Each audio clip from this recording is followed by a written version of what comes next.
What am I saying again? This is MPW, MPW. the podcast with your host, Xylo Aria. Cool. a podcast about music production for the everyday musician, where we learn from experienced studio engineers and each other. Hollie Hutton is a music supervisor, producer and co-founder of Sister Music, an independent London-based music agency passionate about representing female and underrepresented composition talent for moving media. Hollie has been a music supervisor for brands for over 12 years and has sourced music for brands including Amazon, Coca-Cola, HSBC and Land Rover. Lovely to have you on the podcast, Hollie, and to chat to you about your work as a music supervisor. And it seems like things are very busy for you and it's early in the morning your time. So what have you got on for today? First of all, thank you so much for having me. Absolute pleasure to be here. We've got a lot on at the moment. It's really crunch time with a lot of the advertising jobs around this time of year. Music's the very last thing to go on films. So yeah, everyone's trying to kind of rush all of the work out before Christmas. So yeah, we've got a lot of adverts on at the moment. We also have a couple of films that we're doing a lot of licensing on and a TV show in the works. But yeah, so I will probably be juggling a lot of different things today. I keep putting on different hats every 10 minutes to jump into different projects. So yeah, I will probably figure out what I'm doing today straight after this. Okay. It sounds very intense. So speaking of that, and it sounds like incredible things are happening for you at the moment, can you tell me where did things start for you in the music career and how did you end up where you are today? I guess it depends how far back you go. I've always loved music and I've always loved singing. I guess that's where my passion for music came from. When I was 18, I moved to New York to work a bit in the music industry and do some recording. Then I sort of took a 3-year break to go to university doing something completely unrelated and came out of there thinking, well, yeah, I still want to work in music. So my first job in the industry was with a music library called Boost Music. I didn't know what library music was or anything to do with music for media. So that's where I learned all about library music, music rights and licensing, and what a music supervisor was. From there, I worked some rights holders and then started working for music supervision agencies. And then in January 2020, I set up Sister. Okay, wow. And you mentioned you did something totally unrelated as a degree. What was that? Geography. Oh my gosh, that's very random. Very random. It was geography with like a portion of film studies, which was even more of a random combination. But it was human geography. I'd always been interested in traveling and development and studying different countries. And so I think it was either work in music or work for a charity of some sort. So who knows whether I will ever end up coming back round to it. But it was an amazing thing to learn about. We did some really kind of big research projects. We did a research project in India, which was incredible. And yeah, I learned a lot, but it was completely unrelated to music. That is a very random combination, but I love that. And I'm sure there'll be things that'll come around sometime in your life with relation to that, but that's great. Nice. And you mentioned you started Sister Music in 2020 and we're 2 years really from there, and you've had a couple of years of pandemic in that. So how did you go through that? Because it sounds like you're doing really great things now. And did it pick up quite quickly, or was there a bit of a starting process that took a while to build? How did that go for you? Well, so myself and my business partner Hannah set up Sister very much with a mission to represent more female and gender minority talent for media. We were seeing, I'd worked in the industry for about 12 years at the time, and we were seeing, just the same people, the same types of people on every single pitch, particularly with advertising. And we really wanted to provide a much more diverse offering in our pitches, and taking a big roster of people from previous companies that wasn't diverse it took a long time to actually sit down and change that and meet people and basically A&R and find talent that we thought we could, really give a home to and give great work to and collaborate with. So lockdown really setting it up at that time, even though we didn't know we were, it was like a month or two before the pandemic, really gave us an amazing opportunity to actually set up the foundations of the company rather than we probably would have been running around doing new business, meeting people, getting the word out, probably spending lots of money on offices and going on trips to Cannes and advertising festivals and things, which, I'm sure would have been great, but it didn't give us the initial time of perspective to really kind of set those missions in place. So I think in a way we were really lucky to have had that happen right at the beginning, because also at the very beginning of a company, you are a bit more flexible. You haven't hired a huge amount of people and you haven't got that many overheads. So it really gave us that opportunity to kind of address those things. So in lockdown, we set up a label to represent the talent that we were meeting and released albums to showcase those to our clients.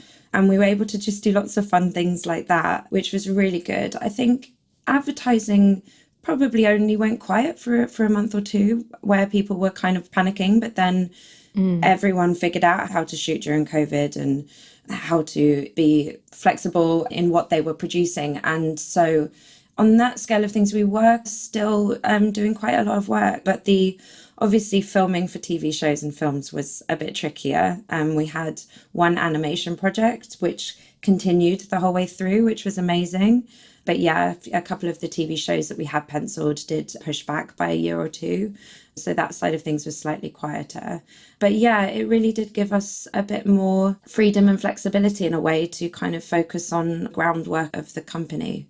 Yeah, that's a great way to look at it, actually, that maybe if you didn't have that time, you wouldn't have the time to set all the groundwork in there that you managed to do. So that's excellent. Yeah, I think we just would have got there a lot slower. I think having that dedicated time, we always wanted to address the roster and have that mission behind us. But yeah, I think being able to meet 4 or 5 composers a week and speak to them on Zoom and really understand what they were about and change the roster that quickly was a blessing in a way.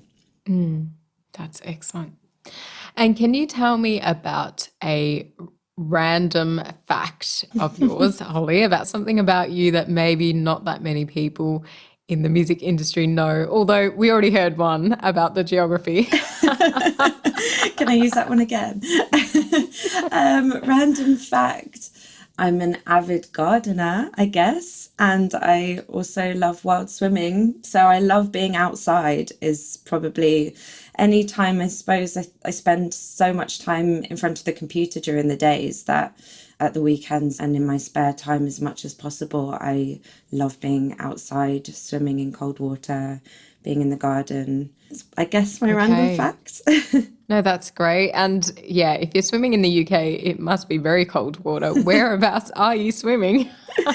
I live in Tottenham in North London, and there is a reservoir, West Reservoir, in Stoke Newington, where I love to swim. And I only discovered it, I think they only opened it up really properly for cold water swimming during lockdown, actually. Then, yeah, before that, I think you had to do a course and it was quite a smaller thing. And now it's completely open. And I started going, I think, in the first year of lockdown, maybe even the second. And now, I mean, in summer, I was going 3 or 4 times a week. So it was amazing. Okay. Now it's a bit less than that, maybe once a week. It's about 8 degrees Celsius in there at the moment. Oh, my goodness. Wow. Hats off to you, Hollie. I think that's not something that I'm game for, even though I love the outdoors, but I'll leave the cold water swimming to you. Fair enough. Yeah. So then coming to your career as a music supervisor, can you tell me what exactly is the job of a music supervisor, perhaps in one sentence? We are the midway point between content creators and rights holders and musicians. So content creators, whether they're directors for films, for TV, producers, ad agencies, brands, when they want music, they will hire a music supervisor to help them source music, whether it's existing from labels and publishers, independent rights holders, or whether it's commissioning bespoke from a composer or music producer. We will manage that process both kind of from a rights perspective and creatively a lot of the time. Okay. Well, that was a little bit longer than a sentence, but that's good. We learnt a bit there. So that's great. And is it a job that you would pitch for to supervise, or do people usually approach you?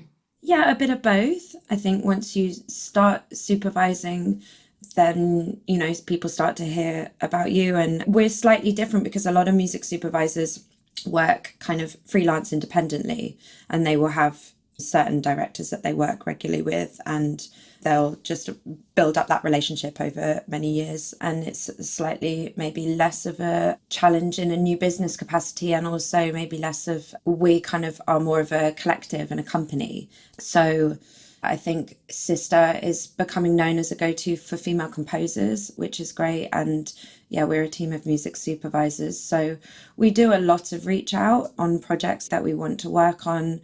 With advertising, there's a huge amount of sort of new business and going out and meeting people and keeping on people's radar all the time. It's a very, very competitive industry. So yeah, it's a bit of a hybrid role in that sense. I think there are ways, if you collaborate with a particular director or two on their projects, there's a way to kind of avoid that a little bit. But there's always going to be, particularly in advertising, a kind of going out and trying to hustle and get the jobs inside to the role for sure. Right. And in this world, I guess you hear about music publishing deals and sync deals, which I guess a supervisor would be working with. Can you explain the difference between those to me, or is there one? Between a publishing deal and a sync deal. So a publishing deal, I mean, there's so many different types of deals, particularly nowadays, but a publishing deal, you would often be published as a writer, and everything that you write is published by that publisher. Whereas a sync deal is kind of a little bit more short term, based on representing a particular catalogue for sync. And that could be just on the master, it could be both sides, or just publishing. But that's very much tailored towards licensing the music into media, whereas a publishing deal would encompass you as a writer if you wanted to be a songwriter for commercial release tracks, or as an artist. It's a little bit more, all-encompassing in terms of rights as a published artist. Right. Okay. And would you say that one is more lucrative than the other, and as a result, a better deal as a musician? Gosh, that's impossible to say, probably. I think with sync, it can be an incredibly lucrative path to go down, because one advert can pay for years of life. We had one global campaign that I did at one of the rights holders that I worked with. We were representing independent artists purely for sync in a non-exclusive capacity, and one of the artists got a global TV campaign with a huge brand, and they wrote us a letter saying that she'd managed with the money to buy a local abandoned church and turn it into a music youth centre, and tens of kids were coming through the doors each week to learn writing and production, and it became this kind of hub of the community just from one advert, which, oh my goodness, is incredible. And we've had, quite a few stories like that, where one sync will pay for a new album, or, the things that artists are able to do with that. But, you have to get lucky, and you never know what the new trends are going to be, or what, projects are going to come along. So in that sense, it's a bit kind of more potluck. As a publisher, I suppose that's like, as a published artist, if you're writing not only for sync, but for also commercial music or for libraries and things like that, then I suppose it's a little bit more spread out, and you're obviously relying a bit more on royalties as opposed to one upfront kind of sync fee. So yeah, a bit tricky to compare, because they kind of do mean a little bit the same thing, because obviously if you're licensing a track for sync, then you will be licensing your publishing for that as well. But I suppose, yeah, it's a slightly different avenue to get there. Some people will be independent and write purely for sync and look to get syncs and not actually need a publishing deal. There's so much that you can do as an independent artist that it's important to kind of pick and choose the right deal for you depending on the different work that you want to do. Yeah, similarly, there are just straight admin deals to help collect on the publishing where you're not actually a published writer, or your work is still independent and owned by you, but you're having an admin publisher kind of help on that side of things. So there are lots of different nuanced publishing and sync deals out there. So yeah, it's quite a tricky one to kind of compare and contrast. Okay, so maybe I just asked a multifaceted question there. Opened a can of worms. Yeah, potentially no, but that was good. And how would you say a musician would begin to write for either of those? I think there's so many different ways of getting there. I mean, first and foremost, I suppose, just honing your craft and writing something that you're passionate about, particularly if you want to go down more the artist route. For sync, I think it's more about looking at the trends and seeing what's on the different, whether it's advertising or TV shows or whatever that you want to. TV and advertising are quite different. So it, again, like as an artist, if you're a singer-songwriter, perhaps that maybe feeds a bit more into kind of TV shows. But yeah, advertising, every single brief is so different all the time that I guess you have to be a bit more of a flexible writer and be able to address lots of different briefs and produce in different styles in order to be able to cover and change with the different trends. So where to start? I mean, I suppose in terms of writing for sync, which I know a bit better, I would recommend always just finding films and TV shows and advertising films that you like and just literally practicing and writing to them, muting them, writing as much varied different kind of genres and tracks that you can and feel comfortable with, and the areas that you want to progress in, and then sharing them with people and getting out and meeting people. You know, a huge amount of our work as well as artists and producers' works is networking. So yeah, I think starting out, and I would always recommend trying to get a mentor early on, meeting people for coffees that are doing the kind of work that you want to be doing and asking them how they got there. There's so many different avenues into this kind of industry that just being as prolific and as sociable as possible on both sides is really the best way to showcase your talent and to get yourself in front of the right people. Okay, prolific and sociable. We'll keep that in mind. And can currently released songs be used to add to a publishing library or be pitched for sync, or does everything need to be unreleased content? No, absolutely. You can sign released works with a label or a publisher. Hopefully they will handle that process for you about transferring the rights over. So absolutely. And similarly with sync agents, we will represent released tracks. So yes, in terms of bespoke work, then that's always a bit more focused on music that hasn't been released and can be adapted. A lot of brands kind of want to commission stuff so that it's completely bespoke and exclusive to them. So in that sense, having it not released and having a bit of a catalogue of music that is completely available and hasn't been signed anywhere is always beneficial if you want to get into that world. Because yeah, like I say, more and more brands are wanting to commission music and it to be really recognizable and ownable to them. So they're less looking to license existing tracks on the bespoke side, and more looking to commission something specifically for them. So I would say no harm in having things signed and published if you're more looking at the sync world, but if you're wanting to get into bespoke, it's really good to have a catalogue of projects. And it's the sort of job that almost gets easier and easier at the more you do it, because the more demos you pitch on, you may not win for the first few years because it's very competitive and difficult, but once you get to a point where you're seeing similar briefs and you're getting known for a similar style, you've obviously then got all of these past demos to lean on when you're going to create something new. So yeah, the more projects you have in your back catalogue that you can lean on for projects, the better, really. Okay, that's good to know, to keep working on that back catalogue, which will happen naturally, I guess, as you keep honing your craft.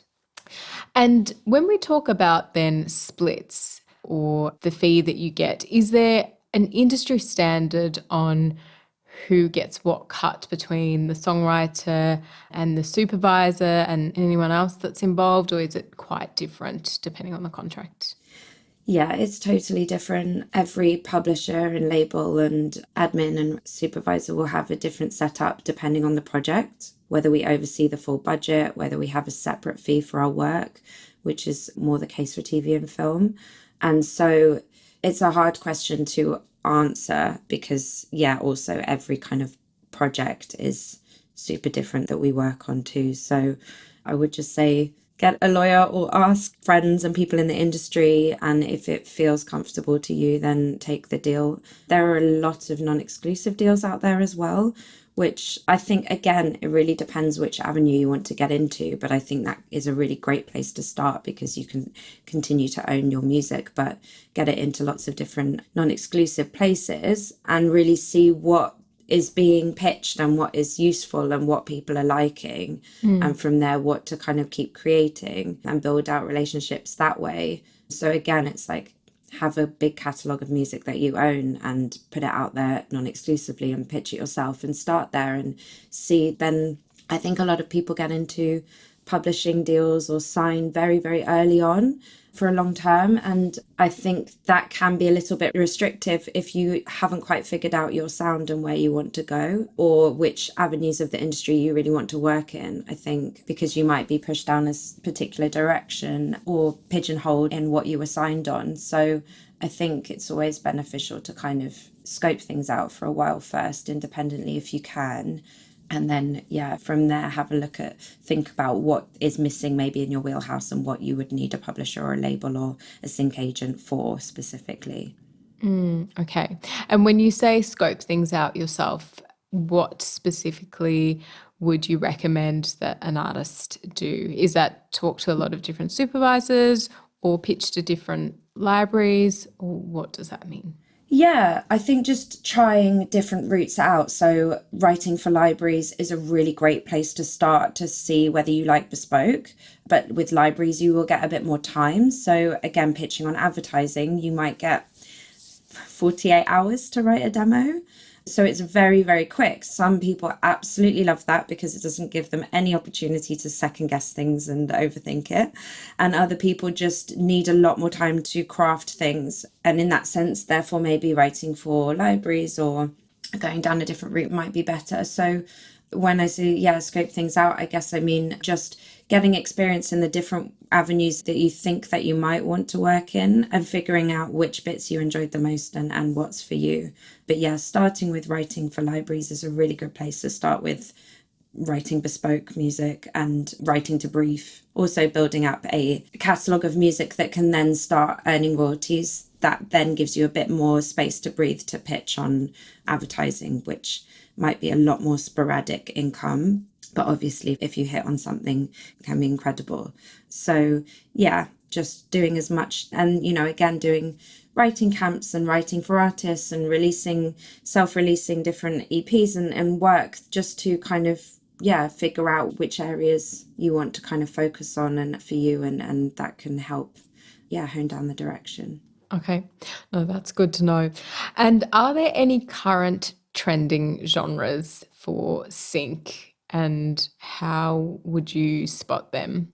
Gosh, I mean, it's funny because for us anyway, and I don't know if this was across the industry, but certainly after the pandemic, we found everything is happy and like electronic and pop and energetic, because I think there was just a big wave of not wanting to, of just wanting to have a bit of a release and a bit of fun. I think a lot of the creative was focused on that. So we didn't see as many kind of emotive piano strings, emotional briefs. And we found that, yeah, we were getting asked to really uplift people. So yeah, definitely more kind of pop electronic. I mean, I would say with the rise of TikTok in the last few years, there's been definitely a push to kind of work with artists and artists with a following, and to kind of, yeah, work on shorter kind of vocal tracks for brands. So I think that is feeding into a lot of the way the briefs are changing. But honestly, saying that, there might be kind of some underlying trends, but saying that, like, it's crazy how different the briefs can be, you know, and I've been asked to create gospel metal mashups. I've had briefs where it's just been like, can you find a song that shows how elephants are hard on the outside and soft on the inside? I've had, I mean, you name it, I've had the brief. So Wow. yeah, there is all sorts of weird and wonderful things that come out that you just think, wow, I have not had that one before. We will try. Yeah. So, and I think that's one of the wonderful things about advertising as well, because you never know what's going to come down the line, and why we're so passionate about meeting new talent all the time, because there might be someone that we met 4 years ago that just happened to say that they had this really specific thing that they were very passionate about, the sound. And 4 years later, you suddenly get a brief and you're like, oh, it's that gospel metal mashup person has really suddenly come to mind. And, you know, you get them on a project. So yeah, there are some trends, and we're certainly seeing more requests for commercial artists and more pop and electronic, and re-records are always big on that side of things. But also the other thing that has been a trend since I started in the industry is minimal vocalese tracks. So not just supplying a vocal track and an instrumental, and not even just muting the lead top line and having BVs, but having like a lead melodic hook that doesn't have lyrics. Because there's so much voiceover in media that you always want a bit of a human element to music, but without lyrics, because sometimes they can really distract from that voiceover. So yeah, that has been a trend forever, something with sort of vocal sounds that add a human element and that are melodic, but that don't interfere too much with the voiceover. Okay. No, it's good to know, and a few things to think about there. And I guess that makes sense of us all wanting to be uplifted after COVID. So yeah. Always bounce minimal vocal versions of tracks if you've got a vocal version. That is a tip. And always bounce instrumentals, because you'd be surprised how many tracks don't have instrumentals out there. This was not a thing that they did back in the day. So a lot of the old tracks, when we go to license them and want to do a remix or want to do XYZ with them, pull out the instrumental for under a VO section of a film, it's amazing how many tracks don't have stems and instrumentals out there. I think nowadays people kind of get that a bit more. About that. Yeah. And obviously that's dependent on how everything was recorded. If it was recorded on tape, then obviously stems a little harder. Yeah. That's so true. yeah, always bounce out different versions of tracks to make them as flexible and easy to use as possible for editors. So coming to our Would You Rather speed quiz. Are you ready, Holly? I don't know. It's only 9:30 in the morning. I'll do my You can best. do it. You can The do coffee's it. kicking in. I have faith. I have faith in you. All right. So would you rather be out of tune or a half a beat behind? Half a beat behind. Would you rather listen to your least favorite genre for a day non-stop, or never listen to your favorite genre for a year? Listen to my least favorite non-stop. For a day. Okay, Yeah. cool. Would you rather be able to hear a sound or see colours? Oh my God. Hear a sound. If I could never hear sound ever again or not see colour, yeah, I would want to hear a sound. Okay, cool. That's good. Would you rather give up air conditioning and heating for the rest of your life, or give up the internet for the rest of your life? Oh my God. I would give up the internet, I think. Wait, Yeah, what was I'm the with you first one? there. Air conditioning and heating. Oh, I Yeah. guess you could always just move somewhere that was warm all the time. Okay, we have one little cheat there, but that's good. That's fine. Would you rather be a talented songwriter who can't sing or a great singer who can't write songs? Oh my God, that is impossible. A talented songwriter, I suppose. Oh God, no. That is impossible. Oh no, no choice there. Okay. No, that's good. That's good, Holly. You almost made it through, but that was excellent. That's like the hardest question anyone's ever asked me, I think. Wow. Yeah. As a singer that wants to be a songwriter, that's a very difficult question to ask. Okay. Wow. You weren't expecting the hardest question of your life, I'm sure, on this podcast, but okay. That's good. There it is. We're hard hitters over here. So, coming to the top tips section, Holly, what is your one top career tip? Well, I think I've said most of my top ones throughout, but my top one would just be to not sign a contract that you haven't got advice on. And I know it sounds really obvious, but it's shocking how many artists, and I've seen so much over the years of friends and different people sign up to really long sunset clauses that they can't get out of, whether it's a management deal or a publishing deal, that they haven't got advice on. And, you know, that doesn't necessarily, because legal advice can be very expensive, but just if you're unsure or, you know, you have an opportunity in front of you, just even asking peers or asking people that are also artists that maybe, you know, have a few years more experience, what they think. I would say always get some advice and trust your gut. So, yeah. That's good tips there. And one top self-care tip. My self-care is all about gardening and swimming, so I gotta say that again. Getting out, cold water swimming for the win. Everyone get out there and do it. It will make you feel a million times better, I promise. Maybe don't start at 8 degrees. Start when it's a little bit warmer in spring, and then you can get steadily used to going in and then have your first winter. But yes, cold water swimming, it's the best thing for your mind and body ever. Okay. How did you get into that, out of curiosity, Holly? Because you'd have to pay me a bit of money, I think, at the moment to jump into a cold pool. Well, like I say, I think if you start in the summer even, or not even spring, it gets up to 20s. I mean, it gets really warm. So if you start and get it into your routine at that point, then you start to miss it when it starts to get colder, and then it's easier to get yourself back in, because you've put it into your routine. So yeah, I would say maybe start in the warmer months, and then it won't be such a shock. Okay. All right. Well, we'll keep that in the back pocket and we'll see if anyone takes that offer up. But I will take your word for it.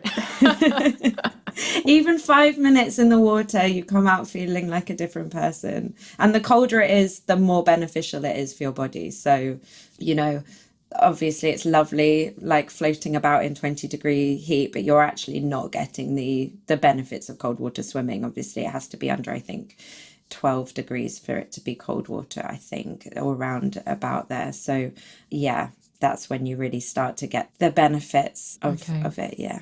All right. We'll keep that in mind. And do you have one top general life tip? Definitely don't feel like I've got life figured out. So top life tip, that's so hard. I guess just don't do things to please other people. Otherwise you and them won't be happy. I think that's a great one. one. Will be happy. Yeah. Just follow your gut and your instincts. No, love it. Thank you so much for the chat, Holly. And that's been really great and very insightful, I'm sure, for some of our listeners looking to get into writing for sync.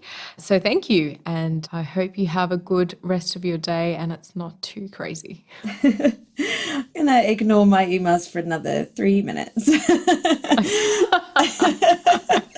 And then, Excellent. the onslaught. No, it's been an absolute pleasure. Thank you so much for having me. Yeah. Yeah, okay, thank you. My biggest 3 takeaways from Hollie's episode was firstly to have a good back catalogue of music that you can pitch for sync, and to be prolific and don't worry if it doesn't fit the first brief, because it might fit another one in the future. My second takeaway was to have minimal vocal versions of all of the songs that you are pitching, because someone might want to use them but might want to take out the vocals in case the lyrics don't fit what they are working with.